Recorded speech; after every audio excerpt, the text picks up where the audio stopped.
waxaan ahay muslim weliba Soomaali ah.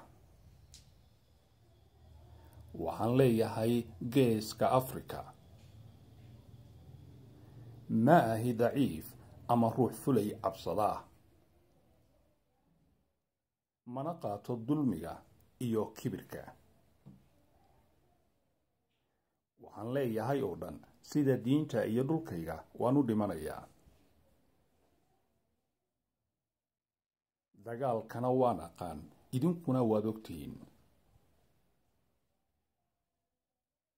inta aydan go'aan qaadan ogaada dadkan waa Soomaali. waxaan sugayaa jawaabtiinna, waxaana filayaa inaad u laabataan guryihiinna. idinka oo doortay nabad, dhulkana u daaya dadkiisa iyo diintiisa.